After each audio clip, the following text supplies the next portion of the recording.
हाँ जी, हेलो, नमस्कार, राम राम, अस्सलाम वालेकुम। मैं नवीन चौधरी, आप देख रहे हैं लर्निंग वर्ल्ड। कैसे सब उम्मीद करता हूँ सब अच्छे होंगे, कुशल मंगल होंगे, तंदुरुस्त होंगे। आज की क्लास में हम पढ़ेंगे वंशानुक्रम और वातावरण। क्या वंशानुक्रम और वातावरण की अपनी पहली क्लास रहेगी। वैसे देखें तो सीडीपी की अपनी 7वीं क्लास है, जिसमें अपना 2 नंबर का टॉपिक आज अपन इसी क्लास में पूरा करेंगे। तो भाई चैनल पे नए हो तो लाइक शेयर सब्सक्राइब कर दीजिए। फिर चलते हैं आगे। पीडीएफ आपको टेलीग्राम पे मिल जाएगी। किसी भी तरह की नोटिफिकेशन के लिए आप इंस्टा पे, सोशल मीडिया पे आप ऐड हो सकते हो। तो पहले देखते हैं अपन वंशानुक्रम क्या होता है। वंशानुक्रम का दूसरा नाम है आनुवंशिकता। क्या आनुवंशिकता होती क्या है? आनुवंशिकता पहले अपन साधारण भाषा में देख लेते हैं। किसी भी बच्चे को उसके माता पिता, दादा दादी, नाना नानी से विरासत में मिले वो सभी गुण, अवगुण, दोष, बीमारियां, कुछ भी हो, जो वातावरण को छोड़ के सब कुछ जो उसे विरासत में मिला हुआ वो सब किसमें आएगा? वो सब आपका किसमें आएगा? वो सब आपका आनुवंशिकता में आएगा, वंशानुक्रम में आएगा। ठीक है, अब देख लेते हैं अपन परिभाषा। एक बच्चे को माता पिता से विरासत में मिले सभी गुण, अवगुण, बीमारियां, भाषा, आवाज, आनुवंशिकता या वंशानुक्रम कहा जाती है। क्या कहलाती है? वंशानुक्रम या आनुवंशिकता कहलाती है। फिर आता है अपना आनुवंशिकता व्यक्ति के साथ पैदा होती है। जैसे ही कोई बच्चा अपनी माता से जन्म लेता है तो उसके साथ पैदा होती है। इसलिए कहा जाता है कि आनुवंशिकता क्या होती है? शीतल होती है, उसे आप बदल नहीं सकते। अगर किसी की मम्मी पापा की आंखें ब्लू आई है, मतलब कैरी आंखें हैं, तो उसके होने वाले बच्चे के चांसेस बनते हैं कि उसकी भी क्या होगी? उसके मम्मी पापा के जैसे ही उसकी आंखों का रंग होगा। अगर कुछ बोनापन है तो वो भी क्या है? आनुवंशिकता है। तो हो सकता है कि होने वाले बच्चे भी क्या होंगे? छोटे कद के होंगे। किसी बच्चे के माँ बाप ज्यादा लंबे हैं या मोटे ताजा हष्टपुष्ट हैं तो उनके भी होने वाले बच्चे क्या होंगे? उनके माता पिता के अनुसार ही होंगे। शारीरिक शारीरिक विकास से भी क्या आनुवंशिकता पर प्रभाव पड़ता है, और फिजिकल डेवलपमेंट पे भी पड़ता है। शारीरिक तो आगे बात, और कॉग्निटिव डेवलपमेंट पे भी पड़ता है, सोशलाइजेशन पे भी पड़ता है। हर एक पे आनुवंशिकता का प्रभाव पड़ता है। आनुवंशिकता वो सब है जो वातावरण को छोड़ के है। क्या? जो वातावरण को छोड़ के है। आनुवंशिकता को आप बदल नहीं सकते, कभी भी नहीं बदल सकते, क्योंकि ये एक से दूसरे जीव में हस्तांतरण होती रहती है। पहले दादा दादा में थी, वो मम्मी पापा में आ गई, नाना नानी से आई तो मम्मी में, और दादा दादी से आई पापा में, तो मम्मी पापा से बच्चों में आ गई, फिर आगे उनके बच्चों में। वो कहीं ना कहीं उनका प्रभाव आपको जरूर दिखाई देगा। इसलिए क्या कहा जाता है कि आनुवंशिकता इस तरह है। आनुवंशिकता का पिता किसके जाता है? मेंडल को कहा जाता है। मेंडल ने मटर के पौधे पर और चूहे पर क्या किया था? प्रयोग किया था। इसलिए आनुवंशिकता का पिता किसे कहा जाता है? ये आप इंपॉर्टेंट लगा सकते हो इस लाइन को। ठीक है, पूछा भी गया है काफी बार। वंशानुक्रम का वाय किसे कहा गया है? जीन को कहा गया है। जीन क्या होता है? गुणसूत्र की सबसे छोटी इकाई क्या होती है? जीन होता है। गुणसूत्र की सबसे छोटी इकाई क्या होती है? जीन होती है। भाई इसको भी आप इंपॉर्टेंट लगा लें। क्या? गुणसूत्र की सबसे छोटी इकाई क्या होती है आपकी? जीन होती है। जीन क्या होती है? स्मॉलेस्ट डिजिट होती है गुणसूत्र की। ठीक है, आनुवंशिकता मानव के विकास को आधार प्रदान करती है। हाँ जी, आनुवंशिकता मानव के विकास को आधार प्रदान करती है, क्योंकि एक बच्चा लगभग अपने मम्मी पापा से मिलता जुलता हुआ, अगर किसी के मम्मी पापा किसी व्यवसाय में अच्छे हैं तो वो बच्चा हो सकता है आगे जाकर बिजनेसमैन बने। हो सकता है किसी बच्चे के मम्मी पापा किसी वकालत में हैं, किसी भी अगर लॉ फील्ड में है तो लॉ फील्ड में जाए। अगर हो सकता है किसी बच्चे के मम्मी पापा डॉक्टर हैं तो हो सकता है बच्चा भी डॉक्टर में जाए। ज्यादा चांसेस क्या होता है कि उनके अकॉर्डिंग ही चलते हैं बच्चे। तो इसलिए कहा जाता है कि आनुवंशिकता क्या है? मानव विकास को आधार प्रदान करती है। ठीक है, फिर आते हैं वंशानुक्रम के कुछ नियम। वंशानुक्रम में कुछ नियम है, जैसे आगे अपना प्रत्यागमन का नियम, समानता का नियम, विभिन्नता का नियम, अर्जित गुणों के संक्रमण का नियम, अर्जित गुणों असंक्रमण का नियम, जीव सांख्यिकी का नियम। जैसे अर्जित गुणों के संक्रमण, जैसे मम्मी पापा के गुण आए तो उनके जैसा ही बच्चा होगा। अगर समझदार माता पिता है तो समझदार होगा, अगर मंदबुद्धि माता पिता है तो मंदबुद्धि बच्चा होगा। अर्जित गुणों के असंक्रमण का नियम, कई बार क्या आपने देखा होगा कि कई बार बच्चे होते हैं उनके मम्मी पापा तो क्या होते हैं? भोले डाले, और बच्चे क्या होते हैं? बहुत तेज होते हैं, चंट होते हैं। वो क्या है? असंक्रमण नियम। समानता का नियम, जैसे माता पिता वैसे बच्चे होते हैं। भिन्नता का नियम, माता पिता से उल्टे बच्चे, वैसे उल्टे नहीं, आई मीन की अगर समझदार मंदबुद्धि माता पिता है तो समझदार होंगे, और समझदार माता पिता है तो मंदबुद्धि होंगे। और समानता का कहता है समान, जैसे माता पिता है वैसे ही। अब एक एक करके अपन करते हैं जल्दी सी। पहला आता है अपना प्रत्यागमन का नियम। पीडीएफ आपको टेलीग्राम पे मिल जाएगी भाई, ठीक है। प्रत्यागमन का नियम किसने दिया? सोरेनसन ने दिया। किसने? सोरेनसन ने दिया था। इन्होंने क्या कहा था? एक मिनट डबल चेक करो। इन्होंने कहा था कि बुद्धिमान माता पिता से मंद बुद्धि संतानें तथा मंद बुद्धि माता पिता से बुद्धिमान संतानें पैदा होती है। प्रत्यागमन मतलब उल्टा, प्रत्यागमन मतलब उल्टा, उसका क्या? उल्टा, उल्टा देख सकते हो, ठीक है। प्रत्यागमन का नियम होता है जो बुद्धिमान माता पिता के तो मंद बुद्धि संतानें पैदा होंगी, जिसके मम्मी पापा बुद्धिमान है, समझदार है, उनके क्या होंगी? मंद बुद्धि संतानें पैदा होंगी। और मंद बुद्धि माता पिता की है, बुद्धिमान संतानें पैदा होंगी। अगर यहाँ से क्वेश्चन बनता है तो आपको ऐसा पूछा जाएगा कि बुद्धिमान माता पिता से मंद बुद्धि संतानें और मंद बुद्धि माता पिता से बुद्धिमान संतानें पैदा होना आनुवंशिकता के किस नियम को दर्शाता है? तो आपको कौन सा करना है? प्रत्यागमन का नियम, मतलब उसका विपरीत, ठीक है। फिर आता है इसमें जो गुण और विशेषता माता पिता में होते हैं, ठीक उनके विपरीत गुण और विशेषताएं संतानों में पाई जाती हैं। जैसे नाटे कद के माता पिता हैं तो हो सकता है उनके बच्चे भी लंबी हाइट के हों, हो सकता है लंबी हाइट के माता पिता है तो हो सकता है उनके बच्चे भी नाटे कद के हों। ये आपका कहता है प्रत्यागमन का नियम। फिर चलते हैं अपन नेक्स्ट, समानता का नियम। समानता का नियम सीधा साफ स्पष्ट लिखा हुआ कि समान माता पिता के समान मंद बुद्धि माता पिता के मंद बुद्धि संतानें, बुद्धिमान माता पिता के बुद्धिमान संतानें। साफ स्पष्ट लिखा हुआ है कि जैसे माता पिता होंगे वैसे ही बच्चे होंगे। ये कहता है आपका समानता का नियम, ठीक है। भिन्नता का नियम, जैसे माता पिता होंगे ठीक उनके जैसे माता पिता होंगे संतानें बिल्कुल उनके समान नहीं होती। रंग रूप स्वभाव बुद्धि स्वेगात्मक स्तर और व्यवहार सभी के आधार पर संतानें माता पिता से कुछ कुछ अलग होती है, मतलब कुछ कुछ उनसे अलग होती है, कुछ कुछ उनसे भिन्न होती है। कई कई माता पिता को क्या होता है? ड्रेसिंग सेंस नहीं होता, अच्छा बोलने का तजुर्बा नहीं होता, पता नहीं होता क्या करना है, मगर उनकी संतानें देखें तो उनसे कुछ हटके होती है, उनसे बेहतर होगी या फिर उनसे निकम्मी होंगी। तो ये क्या कहता है? आपका भिन्नता का नियम कहता है, मतलब माता पिता से भिन्न, ठीक है। ये भी दिशा है। फिर चलते हैं अर्जित गुणों के संक्रमण का नियम। क्या अर्जित गुणों के संक्रमण का नियम क्या कहता है? एक मिनट। अर्जित गुणों के संक्रमण का नियम कहता है माता पिता अपने जीवन काल में जिन गुणों अवगुणों विशेषताओं को अर्जित कर लेते हैं उनका प्रभाव उनकी संतानों पर भी पड़ता है। माता पिता अपने जीवन काल में जिन गुणों अवगुणों किसी को भी अर्जित करते हैं उनका प्रभाव उनके बच्चों पर पड़ता है। इसका मतलब है अगर कोई माता पिता किसी फील्ड में जा रहा है, मैंने शुरुआत में बताया था कि अगर कोई बिजनेसमैन है तो उनके बच्चे, हो सकता है उनके बच्चे बिजनेस में भी चले जाए। अगर कोई नौकरी पैसे में, मम्मी भी नौकरी में, पापा भी नौकरी में है, दादा दादी नाना नानी सारे नौकरी में, तो उनके होने वाले बच्चे का कितना 90% चांस होता है कि वो जॉब लगेगा, वो गवर्नमेंट फील्ड में जाएगा। अगर किसी के वकालत में है तो वो वकालत में बेहतर होगा या वो वकालत में जाएगा। ये कहते हैं अर्जित गुणों के संक्रमण का नियम, मतलब उनसे उन मम्मी पापा से, दादा दादी नाना नानी से उनको बस वो एक क्या जेनेटिक्स में मिला है, उनको क्या विरासत में मिला है कि आपको जॉब लगना है, वो लगभग लग जाते हैं। ये कहता है आपका अर्जित गुणों का नियम। 100% नहीं है कि वो जॉब लगेगा, मतलब ये क्या कहता है अपना अर्जित गुणों के संक्रमण का नियम कहता है। और ज्यादा इंपॉर्टेंट क्या करता है? वातावरण भी करता है कि उसको कैसा इन्वायरमेंट दिया गया है। मगर पूरा परिवार जब जॉब में हो तो उसे अच्छा इन्वायरमेंट मिले, किसी भी चीज की कमी नहीं होगी, तो क्या होता है? चांसेस होते हैं कि वो सक्सेस हो जाता है।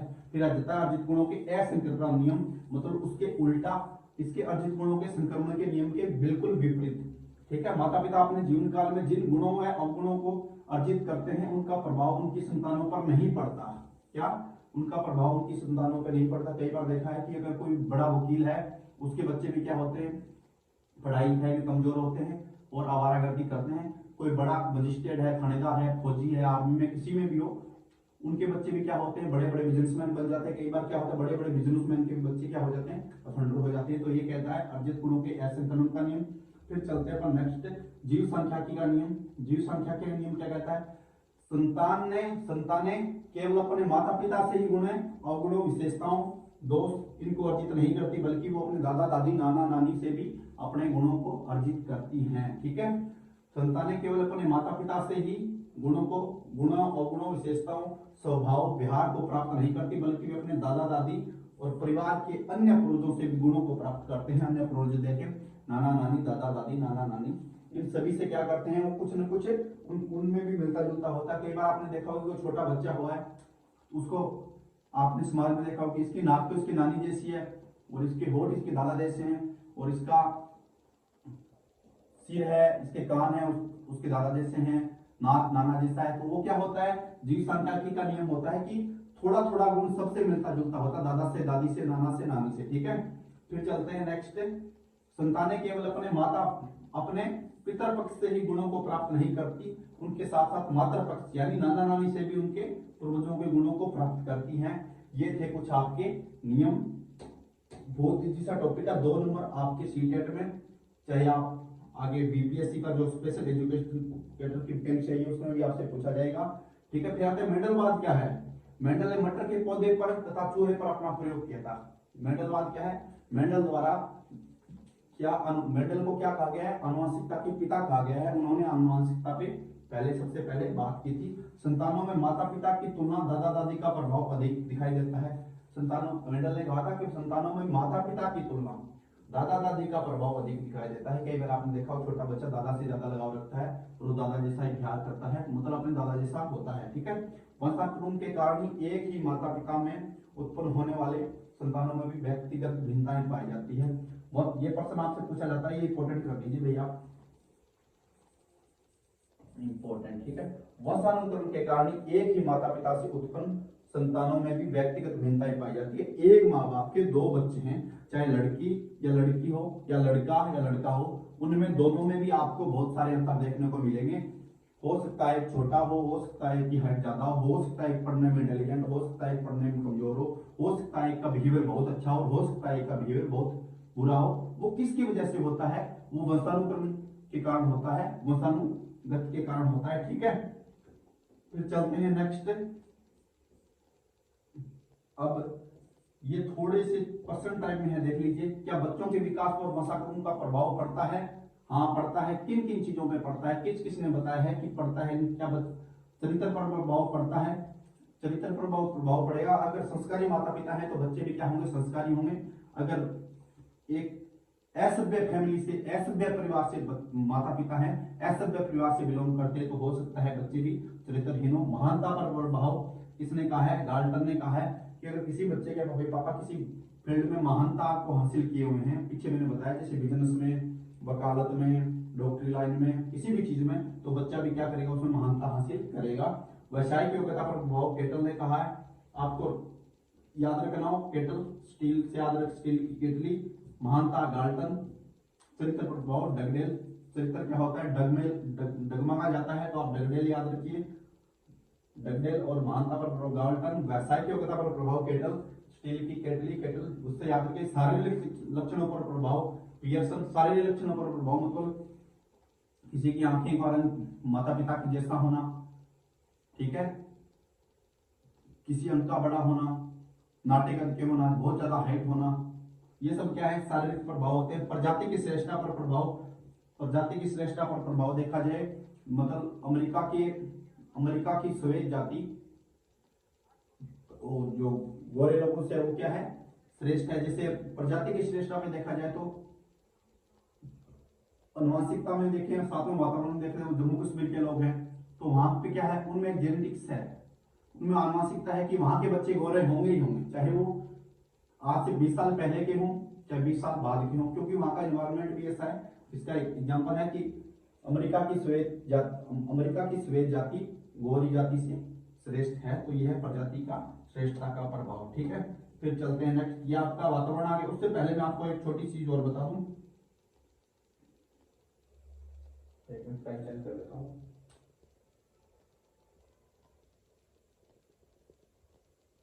आनुवंशिकता क्या होती है पहले तो ये देखते हैं। ठीक है, आनुवंशिकता मैंने आपको पहले बता दिया, फिर थोड़ा सा और डीपली बता देता हूँ। थोड़ा उसमें आपसे पूछा जाता है भाई, कलर चेंज करने।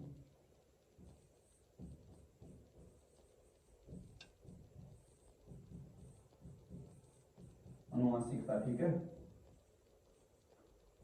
आनुवंशिकता क्या होती है, अपने मम्मी पापा दादा दादी नाना नानी से विरासत में मिले हुए जो भी गुण अवगुण दोष स्वभाव व्यवहार रंग रूप सभी वो क्या होते हैं, आनुवंशिकता होते हैं। ठीक है, आनुवंशिकता कैसे आती है भाई, एक तो आ गया आपका मेल, मेल, ठीक है, फिर आ गया आपका फीमेल, ठीक है, पुरुष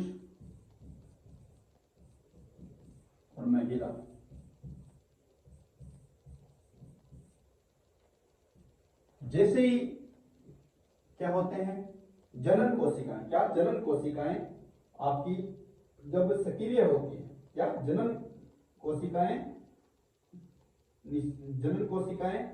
मिलती है आपस में, जब वो यहाँ पे इसमें भी कितना 23 जोड़े,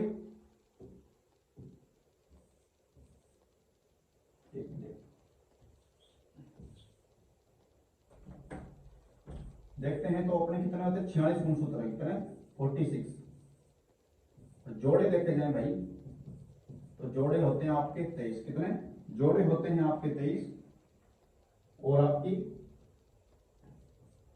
जोड़े 23 होते हैं यार, इससे ही करना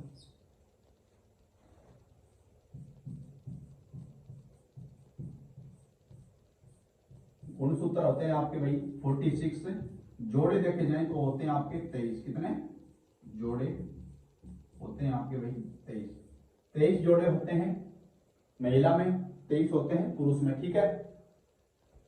आनुवंशिकता कैसे, इसकी प्रोसेस कैसे होती है वो देखेंगे अपन इसी टॉपिक में। आनुवंशिकता क्या है, शिथिल है, ठीक है। यह तय करती है कि बच्चा गर्भ धारण के समय, जब बच्चा माता गर्भ धारण करती है तो पुरुष में क्या होता है एक्स और वाई होता है, महिला में क्या होता है एक्स एक्स होता है, क्या एक्स एक्स होता है, पुरुष में एक्स वाई होता है, ठीक है। अब 23 गुणसूत्र के जोड़े होते हैं, 46 टोटल गुणसूत्र होते हैं, जिसमें से पुरुष और महिला, ठीक है, इधर से आते हैं आपके अंडाणु, इधर से आते हैं आपके पुरुष से आते हैं आपके शुक्राणु, महिला के अंडाणु। थोड़ी सी हैंडराइटिंग सही नहीं है तो थोड़ा आप सुन रहे हैं वो लिखते रहे, ठीक है। शुक्राणु पुरुष से, महिला से अंडाणु। जब एक्स और एक्स आते हैं तो क्या होगा, पुत्री होगी, क्या होगा, जब पुरुष से भी एक्स आया, महिला से भी क्या है एक्स आया है तो क्या होगी, पुत्री होगी। जब पुरुष से वाई आया है और महिला से एक्स आया है तो क्या होगा, पुत्र होगा, क्या होगा, पुत्र होगा। अगर पुरुष से एक्स महिला से एक्स आया है तो पुत्री होगी, और पुरुष से वाई और महिला से एक्स है तो क्या होगा, आपका पुत्र होगा। ये होता है आनुवंशिकता का नियम। जैसे ही, और आनुवंशिकता गुणसूत्र के सबसे छोटी इकाई क्या होती है भाई, जीन होती है, क्या जीन होती है, भी आपको बता दूं। जैसे ही पुरुष और महिला के जनन कोशिकाएं निषेचन करती है तो एक डिंब का निर्माण होता है, किसका, डिंब का निर्माण होता है, डिंब का। तो डिंब का निर्माण होता है, डिंब अंडाकार का होता है, ठीक है। 10 से 14 दिनों में वो गर्भाशय की दीवारों में चिपकने लग जाता है और फिर एक भ्रूण का निर्माण हो जाता है। फिर 60 दिनों के तक भ्रूण रहता है, बाद में क्या एक मानव शिशु की आकृति धारण कर लेता है। ये होता है अपना आनुवंशिकता का नियम। फिर चलते हैं नेक्स्ट, फिर आता है अपना वातावरण। इन्वायरमेंट क्या है, वातावरण में देखें तो वातावरण का अर्थ है परिधन आवरण, जो अपने चारों तरफ से घिरा हुआ है वो क्या होता है आपका वातावरण। मेरे चारों तरफ जो भी यहाँ पे लगा हुआ है सारा सिस्टम, चाहे ये रूम हो, बोर्ड हो, जिस वातावरण में रहता हूँ, परिवार हो, जिस माहौल में रहता हूँ, वो चारों तरफ के आवरण को क्या कहते हैं, पर्यावरण कहते हैं। पर्यावरण क्या होता है, मनोवैज्ञानिक भाषा में पर्यावरण का केवल भौतिक वातावरण या भौगोलिक नहीं है, उसमें आर्थिक भी आएगा, राजनीतिक आएगा, सांस्कृतिक आएगा, धार्मिक आएगा, सब आते हैं। और वैसा देखा जाए, नॉर्मल भाषा में देखा जाए, वातावरण का क्या अर्थ होता है, वो आनुवंशिकता के छोड़ के वो सभी जो अपने मानव जीवन को प्रभावित करता है। आनुवंशिकता को छोड़ के वो सभी जो मानव जीवन को प्रभावित करता है वो क्या होता है, आपका वातावरण होता है। मनोवैज्ञानिक की भाषा में देखें तो केवल भौतिक और भौगोलिक वातावरण नहीं होता, वैसे देखें तो वातावरण का मतलब क्या होता है, भौतिक और भौगोलिक वातावरण होता है। मगर मनोविज्ञान क्या कहता है कि जैसे सामाजिक और सांस्कृतिक वातावरण हो गया, आर्थिक और राजनीतिक वातावरण हो गया, धार्मिक आदि सभी वातावरण के पक्ष है। हमें धार्मिक वातावरण भी प्रभावित करता है, अपन जिस धर्म से रिलेटेड हुए हैं वो भी हमें प्रभावित करेगा, अपनी संस्कृति क्या है वो भी हमें प्रभावित करेगा, अपनी सामाजिक सामाजिकता समाज है वो भी प्रभावित करेगा, अपनी आर्थिक स्थिति भी हमें प्रभावित करेगी, अपनी राजनीतिक स्थिति भी हमें क्या करेगी, प्रभावित करेगी, और अपने धार्मिक स्थिति भी हमें प्रभावित करेगी। तो ये होते हैं भाई वातावरण के सारे पक्ष। अकॉर्डिंग टू साइकोलॉजी सिर्फ एक नहीं माना गया, भौतिक और भौगोलिक सारे माने गए हैं, ठीक है। तो ये होता है अपना टॉपिक कंप्लीट, वातावरण और आनुवंशिकता और वातावरण का। पीडीएफ आपको टेलीग्राम पे मिल जाएगी, टेलीग्राम ज्वाइन करना है तो आप यहां से कर सकते हो, लिंक आपको डिस्क्रिप्शन में मिल जाएगी, ठीक है। Telegram learning by doing, Facebook, Instagram, जिससे भी ऐड होना चाहते हो आप हो जाइए, आपको पीडीएफ टेलीग्राम मिल जाएगी। अगर क्लास अच्छी लगी हो तो लाइक शेयर सब्सक्राइब कर लीजिए। मिलते हैं कल की क्लास में, सभी को ऑल द बेस्ट ऑफ